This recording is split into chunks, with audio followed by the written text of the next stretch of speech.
بسم اللہ الرحمن الرحیم۔ رمضان المبارک میں قضا نمازیں ادا کرنے کا انتہائی آسان طریقہ۔ حضور پاک صلی اللہ علیہ وآلہ وسلم نے فرمایا، ہر انسان پر فرض ہے کہ وہ اپنے گزشتہ زندگی کی نمازوں کی قضا ادا کرے، اور رمضان المبارک میں خاص بسم اللہ الرحمن الرحیم۔ حضرت عبادہ بن صامت رضی اللہ تعالیٰ عنہ سے روایت ہے کہ انہوں نے رسول اللہ صلی اللہ علیہ وآلہ وسلم کو یہ فرماتے ہوئے سنا، 5 نمازیں ہیں جن کو اللہ تعالیٰ نے اپنے بندوں پر فرض قرار دیا ہے۔ جس نے ان نمازوں کو بہترین وضو کے ساتھ ان کے مقررہ اوقات پر ادا کیا اور ان نمازوں کو رکوع و سجود اور کامل خشوع سے ادا کیا، تو ایسے شخص سے اللہ تبارک و تعالیٰ کا وعدہ ہے کہ اس کی مغفرت فرما دے گا۔ جس نے ایسا نہیں کیا، یعنی نماز ہی نہ پڑھی یا نماز کو اچھی طرح نہ پڑھا، تو ایسے شخص کے لیے کوئی وعدہ نہیں، اگر چاہے تو اس کی مغفرت فرما دے اور چاہے تو اس کو عذاب دے دے۔ حضرت ابو ذر رضی اللہ تعالیٰ عنہ سے روایت ہے کہ صلی اللہ علیہ وآلہ وسلم موسم سرما میں جب پتے درختوں سے گر رہے تھے، باہر نکلے، آپ صلی اللہ علیہ وآلہ وسلم نے ایک درخت کی 2 شاخوں کو پکڑ لیا۔ ابو ذر رضی اللہ تعالیٰ عنہ فرماتے ہیں کہ شاخ سے پتے گرنے لگے۔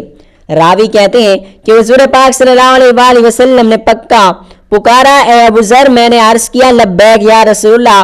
حضور پاک صلی اللہ علیہ وآلہ وسلم نے فرمایا، مسلمان بندہ جب نماز اس مقصد سے پڑھتا ہے کہ اسے اللہ تعالیٰ کی رضا حاصل ہو جائے، تو اس کے گناہ اس طرح جھڑ جاتے ہیں جس طرح یہ پتے درخت سے جھڑتے جا رہے ہیں۔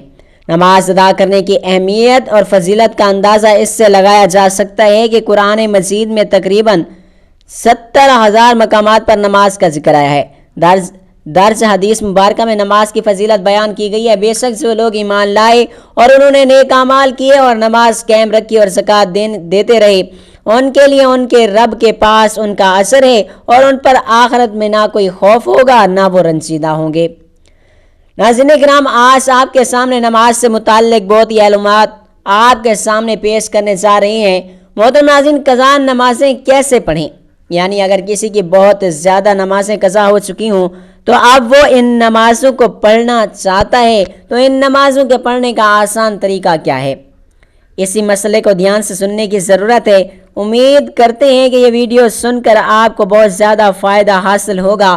سب سے پہلے تو یہ جان لیجیے کہ جس نے کبھی بھی نماز نہ پڑھی ہو، اب اسے توفیق نصیب ہو رہی ہو، اور اگر وہ ان قضا نمازوں کو پڑھنا چاہتا ہے تو جب سے وہ بالغ ہوا ہے اس وقت سے نمازوں کا حساب لگائے، اور جتنی نمازیں اس کی قضا ہیں، اگر وہ ان تمام نمازوں کو ادا کرنا چاہتا ہے لیکن اسے بالغ ہونے کی تاریخ یاد نہیں ہے، اسے معلوم نہیں کہ کب وہ بالغ ہوا تھا، تو فقہائے کرام فرماتے ہیں کہ احتیاط اسی میں ہے کہ اگر عورت ہے تو پھر 9 سال سے، اور اگر مرد ہے تو پھر 12 سال سے بلوغت کا حساب لگائے، اور پھر اس حساب سے جتنے سالوں کی قضا نمازیں ہیں اس کے اوپر ہیں ان تمام نمازوں کو ادا کرے۔ اور دوسری بات یہ بھی یاد رکھنی ہے کہ قابل ہے کہ قضا نماز ہر روز کی 20 رکعتیں ہوتی ہیں، یعنی قضا نمازوں میں سنت اور نوافل کی قضا نہیں ہوتی، صرف فرضوں اور وتر کی ہی قضا کی جائے گی، یعنی فجر کے 2 فرض، ظہر کے 4 فرض، عصر کے 4 فرض، مغرب کے 3 فرض، عشاء کے 4 فرض اور 3 وتر، ان کی قضا کی جائے گی، اور اس کے علاوہ باقی جو سنتیں اور نوافل ہیں ان کی قضا نہیں کی جائے گی۔ اور قضا نماز کی نیت کیسے کرنی ہے؟ نیت کہتے ہیں دل کے پختہ ارادے کو، لیکن اگر زبان سے کہنا چاہیں تو پھر اس طرح سے بھی کہہ سکتی ہیں کہ میں نیت کرتا ہوں یا کرتی ہوں۔ سب سے پہلے قضا ہونے والی فجر نماز کی واسطے اللہ تعالیٰ کے منہ میرا کعبہ شریف کی طرف اللہ اکبر، اور ایسے ہی ظہر کا کہیں گے، سب سے پہلے قضا ہونے والی عصر نماز کی، سب سے پہلے قضا ہونے والی مغرب نماز کی، سب سے پہلے قضا ہونے والی عشاء نماز کی، اور سب سے پہلے قضا ہونے والی وتروں کی۔ یعنی جب بھی نیت کریں گے اسی وقت یہی کہیں گے کہ سب سے پہلے جو قضا ہونے والی ہے، جو نماز ہم ادا کر لیتے ہیں وہ ہمارے سر سے اٹھ جاتی ہے اور اس سے ہم بری الذمہ ہو جاتے ہیں۔ اس کے بعد جو قضا ہونے والی نماز ہوتی ہے وہی ہمارے سب سے پہلی قضا ہونے والی ہوتی ہے، کیونکہ جو پہلی ہماری قضا نماز تھی وہ ہم ادا کر چکے ہیں۔ اس سے بری و جمع ہو چکے ہیں، اس کے بعد والی پھر ہماری سب سے پہلی قضا نماز کہلاتی ہے۔ اسی طریقے سے ہم قضا نمازیں ادا کریں گے۔ تیسری بات یہ ہے کہ اگر کسی کی کثیر نمازیں قضا ہو چکی ہیں، اب اس کے بارے میں فقہائے کرام بیان کرتے ہیں کہ بہتر تو یہی ہے کہ جس طرح نماز پڑھی جاتی ہے اسی طرح مکمل نماز پڑھے، لیکن اگر کسی کی بہت زیادہ نمازیں قضا ہو چکی ہوں تو اس کے لیے تخفیف ہے۔ تخفیف کیا ہے؟ یہ سب سے پہلی تخفیف تو یہ ہے کہ رکوع میں 3 مرتبہ تسبیح پڑھی جاتی ہے۔ سبحان ربی العظیم تو 3 مرتبہ کی جگہ 1 مرتبہ پڑھیں، لیکن یہ بات ذہن نشین میں رہے کہ جب وہ اچھے طریقے سے رکوع میں پہنچ جائیں تو تب 1 مرتبہ تسبیح پڑھنا ہی کافی ہوگا، اور تسبیح مکمل ہو جانے کے بعد سمیع اللہ لمن حمیدہ کہہ کر کھڑے ہو جائیں۔ اسی طرح سجدے میں جو تسبیح پڑھی جاتی ہے، سجدے میں بھی کم سے کم 3 مرتبہ تسبیح پڑھی جاتی ہے، تو سجدے میں بھی 3 مرتبہ کی جگہ 1 مرتبہ تسبیح پڑھ لیں تو یہ سجدہ ہو جائے گا۔ مطلب یہ کہ ہر رکوع اور سجدے میں صرف اور صرف 1 تسبیح لے تو کافی ہوگی۔ ایک تو تخفیف یہ ہوئی۔ دوسری تخفیف، جس طرح 4 رکعت فرض نماز پڑھ رہا ہے، یعنی ظہر کی ہیں، عصر کی ہیں، یا عشاء کی ہیں، یا مغرب کے 3 فرض ہیں، ان میں سے یہ ہے کہ تیسری اور چوتھی رکعت میں سورۃ الفاتحہ پڑھی جاتی ہے، لیکن اگر کسی کی بہت زیادہ نمازیں قضا ہو چکی ہیں تو اس میں تخفیف یہ ہے کہ سورۃ الفاتحہ کی جگہ 3 مرتبہ سبحان اللہ پڑھ لے، یعنی سبحان اللہ سبحان اللہ سبحان اللہ سبحان اللہ پڑھ کر رکوع میں چلا جائے۔ دوسری تخفیف یہ ہوگی۔ تیسری تخفیف یہ ہے کہ قعدہ الاخیر میں، یعنی جب نماز ختم ہوتی ہے تو پڑھتے ہیں التحیات، مکمل کرنے کے بعد درود پاک پڑھا جاتا ہے، اور درود پاک کے بعد پڑھی جاتی ہے اس میں یہ ہے کہ التحیات پڑھنے کے بعد درود پاک پڑھنے کی جگہ صرف اتنا پڑھ لیں، یعنی اتنا درود پاک کے کلمات پڑھ لیں، اللہم صلی علی محمد وعلی آل محمد کما صلیت۔ تیسری تخفیف یہ ہے کہ اس کے بعد پھر سلام پھیر لیں، یعنی مکمل درود پاک اور دعا نہ پڑھنے کی بھی اجازت ہے۔ یہ تخفیف ہے کہ اس شخص کے لیے جس کی کثیر تعداد میں نمازیں قضا ہوئی ہوں۔ اور چوتھی تخفیف یہ ہے کہ جو وتر نماز ہے، تیسری رکعت میں سورت ضرور ملانی ہے۔ فرضوں میں تیسری اور چوتھی رکعت میں سورت کی جگہ 3 مرتبہ سبحان اللہ پڑھ لینا کافی ہے، لیکن وتر کی جو نماز ہے اس میں تیسری رکعت میں سورۃ الفاتحہ بھی پڑھ لی جائے اور دوسری سورت بھی ملانی ضروری ہے۔ اب اللہ اکبر کہہ کر دعائے قنوت پڑھی جاتی ہے، لیکن دعائے قنوت کی جگہ اگر وہ رب اغفر لی رب اغفر لی رب اغفر لی یہ 3 مرتبہ پڑھ لے، یا پھر 1 مرتبہ پڑھ کر رکوع میں چلا جائے تو تب بھی اس کی نماز بالکل درست ہو جائے گی۔ قضا نمازوں کے لیے اس تخفیف کے ساتھ ساتھ اگر نماز پڑھیں گے تو آپ کی جو بہت زیادہ نمازیں قضا ہو چکی ہیں وہ بہت جلد ادا ہو جائیں گی۔ فقہائے کرام بیان کرتے ہیں کہ اسی طریقے سے تخفیف کا فائدہ اٹھا کر جس شخص کی زیادہ نمازیں قضا ہو چکی ہیں وہ اپنی نمازوں کو جلد ادا کر کے فرائض سے بری و ذمہ ہو جائیں، اور یاد رکھیں قضا نمازوں کے ساتھ ساتھ توبہ کرنا ضروری ہے، کیونکہ نمازیں جو قضا ہوئی ہیں ان کا گناہ تو گناہ ہے، گناہ سے توبہ کرنا لازمی ہوتا ہے۔ ایک تو نماز ادا کریں گے اور اس کے بعد پھر سچے دل سے توبہ کریں گے تو اس آسان طریقے سے اپنی قضا نمازوں کو ادا کر کے اللہ تعالیٰ کی بارگاہ اقدس میں سرخرو ہو جائیں گے۔ اللہ عمل کی توفیق عطا فرمائے۔ اگر کسی شخص نے بلوغت کے کافی عرصے گزر جانے کے بعد نماز پڑھنا شروع کی ہو، یا کبھی پڑھتا ہو اور کبھی چھوڑ دیتا ہو، تو اس پر لازم ہے کہ زندگی کے متعلقہ ضروری کاموں کے علاوہ سب کام چھوڑ کر نمازوں کی قضا شروع کر دے۔ اس وقت تک قضا نمازیں ادا کرتا رہے جب تک کہ اس کے غالب گمان کے مطابق تمام قضا نمازیں ادا نہ ہو جائیں۔ اگر اسی دوران اس کو موت آ گئی تو اللہ تعالیٰ کے فضل سے امید ہے کہ اس کی بخشش ہو جائے گی۔ اللہ پاک ارشاد فرماتا ہے، جو شخص بھی اپنے گھر سے اللہ اور اس کے رسول صلی اللہ علیہ وآلہ وسلم کی طرف ہجرت کرتے ہوئے نکلے، پھر اسے راستے میں ہی موت آ پکڑے تو اس کا اثر اللہ کے ذمے ثابت ہو گیا، اور اللہ بڑا ہی بخشنے والا اور مہربان ہے۔ اگر کوئی شخص ایسا نہ کر سکے تو اس سے کم درجہ یہ ہے کہ ہر نماز کے ساتھ ایک یا جس قدر ممکن ہو قضا نماز پڑھتا رہے۔ قضا نمازوں کے صرف فرائض اور وتر ادا کریں، مثلا پورے دن کی قضا نمازیں ادا کرنی ہوں تو پھر کل رکعات 20 ہیں، اسی طرح ادا کریں 2 فرض فجر، 4 فرض ظہر، 4 فرض عصر، 3 فرض مغرب، 4 فرض عشاء باما 3 وتر، اس طرح نیت کریں، مثلا میں اپنی گزشتہ فجر کو ادا کرنے کی نیت کرتا ہوں جس کا میں نے وقت پایا اور ادا نہیں کر سکا، قضا نماز کی اس طرح نیت کریں، یعنی دل میں ارادہ کرنے زبان سے کہنا بہتر ہے، ضرور نہیں۔ محترم ناظرین، حضور کریم صلی اللہ علیہ وآلہ وسلم نے فرمایا پاک مٹی مسلمان کو پاک کرنے والی، پھر وہ 10 سال تک یعنی پانی نہ پائے، پھر جب وہ پانی پا لے تو اسے اپنی کھال یعنی جسم پر بہائے، یعنی اس کے لیے بہتر ہے۔ ناظرین، غزوہ خیبر کے موقع پر ایک چرواہا حضور اقدس صلی اللہ علیہ وآلہ وسلم کی خدمت اقدس میں حاضر ہوا اور وہ یہودیوں کی بکریاں چرایا کرتا تھا۔ اس چرواہے نے جب دیکھا کہ خیبر سے باہر مسلمانوں کا لشکر پڑاؤ ڈالے ہوئے ہے، اس کے دل میں خیال آیا کہ میں جا کر ان سے ملاقات کروں اور دیکھوں کہ یہ مسلمان کیا کہتے ہیں اور کیا کرتے ہیں۔ چنانچہ بکریاں چراتا ہوا مسلمانوں کے لشکر میں پہنچا اور ان سے پوچھا کہ تمہارے سردار کہاں ہیں؟ صحابہ اکرام نے بتایا کہ ہمارے سردار حضور نبی کریم صلی اللہ علیہ وآلہ وسلم اس خیمے کے اندر ہیں۔ پہلے تو اس چرواہے کو ان کی باتوں پر یقین نہیں آ رہا تھا، اس نے سوچا کہ اتنے بڑے سردار ایک معمولی سے خیمے کے اندر کیسے بیٹھ سکتے ہیں، اور اس کے ذہن میں یہ تھا کہ جب آپ اتنے بڑے بادشاہ ہیں تو بہت ہی شان اور شوکت اور ٹھاٹ باٹ کے ساتھ رہتے ہوں گے، لیکن وہاں تو کھجور کے پتوں کی چٹائی سے بنا ہوا خیمہ تھا۔ خیر، وہ اس خیمے کے اندر آپ صلی اللہ علیہ وآلہ وسلم سے ملاقات کے لیے داخل ہوا اور آپ سے ملاقات کی اور پوچھا کہ آپ کیا پیغام لے کر آئے ہیں اور کس بات کی دعوت دیتے ہیں۔ حضور پاک صلی اللہ علیہ وآلہ وسلم اس کے سامنے اسلام اور ایمان کی دعوت رکھی اور اسلام کا پیغام دیا۔ اس نے پوچھا کہ اگر میں اسلام کی دعوت قبول کر لوں تو میرا کیا انجام ہوگا اور کیا رتبہ ہوگا؟ حضور اقدس صلی اللہ علیہ وآلہ وسلم نے فرمایا کہ اسلام لانے کے بعد تم ہمارے بھائی بن جاؤ گے اور ہم تمہیں گلے سے لگائیں گے۔ اس چرواہے نے کہا آپ مجھ سے مذاق کر رہے ہیں، میں کہاں اور آپ کہاں؟ میں ایک معمولی سا چرواہا ہوں اور میں سیاہ فام انسان ہوں، میرے بدن سے بدبو آ رہی ہے، ایسی حالت میں آپ مجھے کیسے گلے سے لگائیں گے؟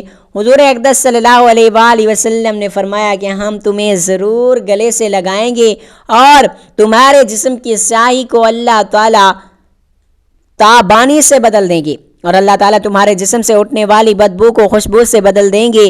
یہ باتیں سن کر وہ فوراً کلمہ شہادت پڑھ کر مسلمان ہو گیا۔ پھر حضور اقدس صلی اللہ علیہ وآلہ وسلم سے پوچھا کہ یا رسول اللہ صلی اللہ علیہ وآلہ وسلم اب میں کیا کروں؟ آپ صلی اللہ علیہ وآلہ وسلم نے فرمایا تم ایسے وقت پر ایمان لائے ہو کہ نہ تو اس وقت کسی نماز کا وقت ہے کہ تم سے نماز پڑھاؤں اور نہ ہی روزوں کا زمانہ ہے کہ تم سے روزے رکھواؤں، اور زکوٰۃ تم پر فرض ہی نہیں ہے۔ اس وقت ایک عبادت ہو رہی ہے جو تلواروں کی چھاؤں میں انجام دی جاتی ہے اور وہ جہاد ہے۔ اس چرواہے نے کہا یا رسول اللہ صلی اللہ علیہ وآلہ وسلم میں اس جہاد میں ضرور شامل ہو جاتا، لیکن جو شخص جہاد میں شامل ہوتا ہے اس کے لیے 2 میں سے ایک صورت ہوتی ہے، یا غازی یا شہید۔ تو اگر میں جہاد میں شہید ہو جاؤں تو وہاں میری کوئی ضمانت لے؟ حضور اقدس صلی اللہ علیہ وآلہ وسلم نے فرمایا میں اس بات کی ضمانت لیتا ہوں اگر تم اس جہاد میں شہید ہو گئے تو اللہ تعالیٰ تمہیں جنت میں پہنچا دیں گے اور تمہارے جسم کی بدبو کو خوشبو سے تبدیل فرما دیں گے اور تمہارے چہرے کی سیاہی کو سفیدی میں تبدیل فرما دیں گے، کیونکہ وہ چرواہا یہودیوں کی بکریاں چراتا وہاں پہنچا تھا۔ تو اس لیے حضور اقدس صلی اللہ علیہ وآلہ وسلم نے فرمایا کہ تم جو بکریاں لے کر آئے ہو اور ان کو جا کر واپس کرو، اس کے لیے یہ بکریاں تمہارے پاس امانت ہیں۔ اس سے اندازہ لگائیں کہ جن لوگوں کے ساتھ جنگ ہو رہی ہے، جن کا محاصرہ کیا ہوا ہے، ان کا مال غنیمت ہے، لیکن کیونکہ وہ چرواہا بکریاں معاہدے پر لے کر آیا تھا اس لیے آپ نے حکم دیا کہ پہلے وہ بکریاں واپس کر کے آؤ، پھر آ کر جہاد میں شامل ہونا۔ چنانچہ اس چرواہے نے جا کر بکریاں واپس کیں اور واپس آ کر جہاد میں شامل ہوا اور شہید ہو گیا۔ جب جنگ ختم ہوئی تو حضور اقدس صلی اللہ علیہ وآلہ وسلم لشکر کا جائزہ لینے لگے۔ ایک جگہ آپ صلی اللہ علیہ وآلہ وسلم نے دیکھا کہ صحابہ اکرام مجمع اکٹھا ہے۔ جب آپ قریب پہنچے تو ان سے پوچھا کہ کیا بات ہے؟ صحابہ اکرام نے فرمایا جو لوگ جنگ میں شہید ہو گئے ان میں سے ایک آدمی ایسا بھی ہے جس کو ہم میں سے کوئی نہیں جانتا۔ جب آپ صلی اللہ علیہ وآلہ وسلم نے دیکھا تو فرمایا کہ تم اس شخص کو نہیں پہچانتے مگر میں اس شخص کو اچھی طرح سے پہچانتا ہوں۔ یہ چرواہا ہے اور یہ وہ عجیب و غریب بندہ ہے جس نے اللہ کی راہ میں ایک بھی سجدہ نہیں کیا، اور میں اس بات کی گواہی دیتا ہوں کہ اللہ تعالیٰ نے سیدھا اس کو جنت الفردوس میں پہنچا دیا، اور میری آنکھیں دیکھ رہی ہیں کہ ملائکہ اس کو غسل دے رہے ہیں، اور اس کی سیاہی سفیدی میں تبدیل ہو گئی ہے اور اس کی بدبو خوشبو سے تبدیل ہو گئی ہے۔ ناظرین، اندازہ کریں اور دیکھیں اگر کچھ عرصے پہلے اس چرواہے کو موت آ جاتی تو سیدھا یہ جہنم میں چلا جاتا۔ اب اس حالت میں موت آئی ہے کہ ایمان لا چکا ہے اور سرکار دو عالم صلی اللہ علیہ وآلہ وسلم کا غلام ہوش بن چکا ہے۔ نماز کے لغوی معنی دعا کی ہیں۔ قرآن میں فرمان اللہ ہے کہ اے پیغمبر ان لوگوں کے اموال میں سے صدقہ وصول کر لو جس کے ذریعے تم انہیں پا کر دو گے، ان کے لیے باعث برکت بنو گے، ان کے لیے دعا کرو، یقیناً تمہاری دعا کے لیے سراپا تسکین ہے۔ اللہ ہر بات سنتا ہے اور سب کچھ جانتا ہے۔ جبکہ فرمان نبی صلی اللہ علیہ وآلہ وسلم ہے جب تم میں سے کسی کو دعوت دی جائے تو وہ اسی دعوت کو قبول کر لے، پھر اگر وہ روزے سے ہو تو دعا کر دے اور اگر روزے سے نہ ہو تو کھانا کھا لے۔ حسام بن حکم نے جعفر صادق سے سوال کیا نماز کا کیا فلسفہ ہے کہ لوگوں کو کاروبار سے روک دیا جائے اور ان کے لیے زحمت کا سبب بنے؟ انہوں نے اس کے جواب میں فرمایا نماز کے بہت سے فلسفے ہیں، انہی میں سے ایک یہ بھی ہے کہ پہلے لوگ آزاد تھے اور خدا اور رسول کی یاد سے غافل تھے اور ان کے درمیان صرف قرآن تھا۔ امت مسلمہ بھی گزشتہ امتوں کی طرح تھی کیونکہ انہوں نے صرف دین کو اختیار کر رکھا تھا اور کتاب اور انبیاء کو چھوڑ رکھا تھا اور ان کو قتل تک کر دیتے تھے۔ نتیجے میں ان کا دین پرانا بے روح ہو گیا اور ان لوگوں کو جہاں جانا چاہیے تھا چلے گئے۔ خداوند عالم نے ارادہ کیا کہ کیا امت دین کو فراموش نہ کرے، لہذا اس امت مسلمہ کے اوپر نماز کو واجب قرار دیا گیا تاکہ ہر نماز 5 بار حضرت محمد مصطفیٰ کو یاد کریں، ان کا اسم گرامی زبان پر لائیں اور اس نماز کے ذریعے خدا کو یاد کریں تاکہ اس سے غافل نہ ہو جائیں اور اس خدا کو ترک نہ کر دیا جائے۔ نماز سبب بنتی ہے کہ انسان ہمیشہ خدا کی یاد میں رہے اور اسے بھولے نہیں، نافرمانی اور سرکشی نہ کرے، خوش ہو اور رغبت اور شوق کے ساتھ اپنی دنیاوی اور آخروی حصے میں اضافے کا طلبگار ہو، اور اس کے علاوہ انسان نماز کے ذریعے ہمیشہ اور ہر وقت خدا اقدس کی بارگاہ میں حاضر رہے اور اس کی یاد سے سرشار رہے۔ نماز گناہوں سے روکتی اور مختلف بیماریوں سے منع کرتی ہے، اور سجدے کا فلسفہ غرور، تکبر، خود خواہی اور سرکشی کو خود سے دور کرنا اور خدا وحدہ لا شریک کی یاد میں رہنا اور گناہوں سے دور رہنا ہے۔ آپ صلی اللہ علیہ وآلہ وسلم کی امت میں ہر اس شخص کے کبیرہ گناہوں کی بخشش ہو گئی جس نے اللہ تعالیٰ کے ساتھ شرک نہ کیا۔ اللہ تبارک و تعالیٰ نے ہر چیز کا حکم زمین پر وحی کے ذریعے نازل فرمایا، لیکن نماز ایک ایسا اہم فریضہ اور عظیم الشان تحفہ ہے کہ جسے اللہ تعالیٰ نے وحی کے ذریعے زمین پر نہیں بلکہ پیغمبر خیر علوری کو آسمانوں کی بلندیوں پر بلا کر عطا فرمایا۔ اس واقعے سے نماز کی اہمیت و عظمت ظاہر ہوتی ہے، اور دین اسلام کے 5 اراکین میں سے نماز ایک اہم رکن ہے۔ نماز کو آنکھوں کی ٹھنڈک قرار دیا گیا ہے۔ نماز مومن بندے اور کافروں میں تمیز کرنے والی کسوٹی ہے۔ نماز سے دلوں کو سکون اور قرار حاصل ہوتا ہے۔ نماز قرب الہی کا بہت بڑا ذریعہ ہے۔ قیامت کے دن سب سے پہلا پرچہ اور لازمی سوال نماز کا ہوگا۔ اس پیپر میں کامیابی تمام امتحانوں اور پرچوں میں کامیابی قرار دے پائے گی اور اس میں ناکامی پر عذاب الہی کا معجب بنے گا۔ آپ صلی اللہ علیہ وآلہ وسلم جب واپس آتے ہوئے جناب حضرت موسیٰ کلیم اللہ کے پاس سے گزرنے لگے تو انہوں نے پوچھا کہ اللہ تعالیٰ نے آپ کو کیا حکم دیا؟ آپ صلی اللہ علیہ وآلہ وسلم نے کہا اللہ تعالیٰ نے میری امت پر ہر دن اور ہر رات میں 50 نمازیں فرض کی ہیں۔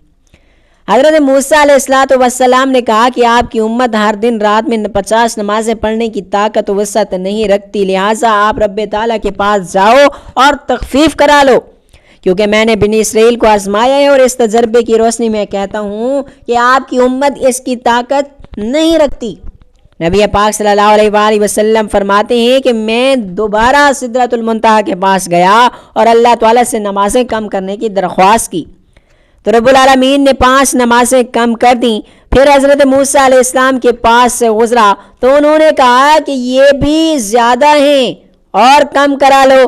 رسول اللہ صلی اللہ علیہ وآلہ وسلم فرماتے ہیں کہ میں بار بار تخفیف کی گزارش کرتا رہا، آخرکار اللہ تعالیٰ نے فرمایا آپ صلی اللہ علیہ وآلہ وسلم کی امت 5 نمازیں پڑھا کرے تو میں اجر 50 نمازوں کا دوں گا، ایک نیکی کا اجر ہمارے پاس 10 گنا ہے، اور آپ صلی اللہ علیہ وآلہ وسلم کی امت 5 نمازیں پڑھے گی اور ان کے اعمال نامے میں 50 درج کر دی جائیں گی، یعنی 50 نمازوں کا اجر ثواب ملے گا، پڑھنے میں 5 اور ثواب کے لحاظ سے 50۔ نبی رحمت صلی اللہ علیہ وآلہ وسلم نے اس موقع پر ارشاد فرمایا جو نیکی کا ارادہ کرے اس کے لیے نیکی کرنے سے پہلے ہی ایک نیکی لکھ دی جاتی ہے۔ سبحان اللہ سبحان اللہ۔ غور فرمائیں کہ 5 نمازوں کا اجر 50 پائیں۔ آج کتنے لوگ ہیں جو نمازیں پڑھتے ہیں؟ اگر میں یوں کہوں تو بچا ہوگا کہ 50% مسلمان نمازی ہیں، لیکن ہم معراج بڑی دھوم دھام سے مناتے ہیں، کھانے اعلیٰ سے اعلیٰ قسم کی پکتے ہیں، جلوس نکالے جاتے ہیں، مسجد و مزاروں، سرکاری غیر سرکاری اداروں اور عمارتوں پر چراغاں کیا جاتا ہے، کوئی روزہ رکھتا ہے تو کوئی رات کا قیام کرتا ہوا نظر آتا ہے، حالانکہ شریعت محمدیہ میں ان رسومات کا کوئی ثبوت نہیں۔ معراج کی اصل روح نماز سے ہم غافل ہیں، جس چیز کا ثبوت نہیں اس کا اہتمام کیا جاتا ہے، اور جس چیز کے کرنے کا حکم دیا گیا ہے اس کی پرواہ نہیں۔ نماز من جانب اللہ تحفہ ہے، اس کی قدر کریں۔ غور فرمائیں کہ ہمارا کوئی عزیز رشتہ دار ہمارے گھر تحفہ لے کر آ جائے اور ہم اسے قبول نہ کریں یا قدر نہ کریں تو وہ ہمارے ساتھ تعلقات کو ختم کرنے کو تیار ہو جاتا ہے۔ کیا رب العالمین کا ہم پر اتنا بھی حق نہیں ہے کہ ہم نماز پڑھ کر اس کے تحفے کو قبول کریں؟ نماز ایک عمدہ نماز چھوڑنا کفر ہے۔ نمبر 2، جس شخص کی عصر کی نماز فوت ہو گئی اس کا گھر اور محل تباہ و برباد ہو گیا۔ نمبر 3، 5 نمازوں کی حفاظت نہیں کرتا وہ قیامت کے دن فرعون قارون ابی بن خلف کے ساتھ ہوگا۔ مسلمان بندے اور کفر کے درمیان فرق اور صرف نماز چھوڑنا ہے۔ ان حدیث کی روشنی میں ہمیں سوچنا ہوگا کہ نماز چھوڑنا کتنا بڑا سنگین جرم ہے۔ نماز کا چھوڑنا اللہ کے تحفے کی ناقدری اور قبول نہ کرنے کے مترادف ہے۔ نماز چھوڑنا اللہ اور اس کے رسول صلی اللہ علیہ وآلہ وسلم کی حکم کا انکار ہے۔ میرے خیال میں جہاں عوام نماز چھوڑنے میں مجرم ہے وہاں حکمران بھی پیچھے نہیں۔ تارک نماز کا کوئی بھی عمل اللہ کے ہاں قابل قبول نہیں، نہ حج، نہ قربانی، نہ روزہ، نہ صدقہ، نہ خیرات، نہ کوئی کلخانی، نہ شب معراج کا قیام کرنے والے کو روزہ رکھنے سے کوئی فائدہ نہیں ہوگا۔ دعا کرتے ہیں کہ اللہ تعالیٰ حضور اکرم صلی اللہ علیہ وآلہ وسلم کے صدقے کے وسیلے اور ذلیلہ سے ہمیں دین اسلام پر چلنے کی توفیق عطا فرمائے اور ہمیں جنت الفردوس میں اعلیٰ مقام عطا فرمائے۔ آمین ثم آمین یا رب العالمین۔ ناظرین کمنٹ باکس میں اللہ تعالیٰ کی 99 ناموں میں سے کوئی ایک نام ضرور ٹائپ کریں۔ اللہ حافظ۔ اللہ تعالیٰ آپ سب کا حامی و ناصر ہو۔ جزاک اللہ خیرا کثیرا۔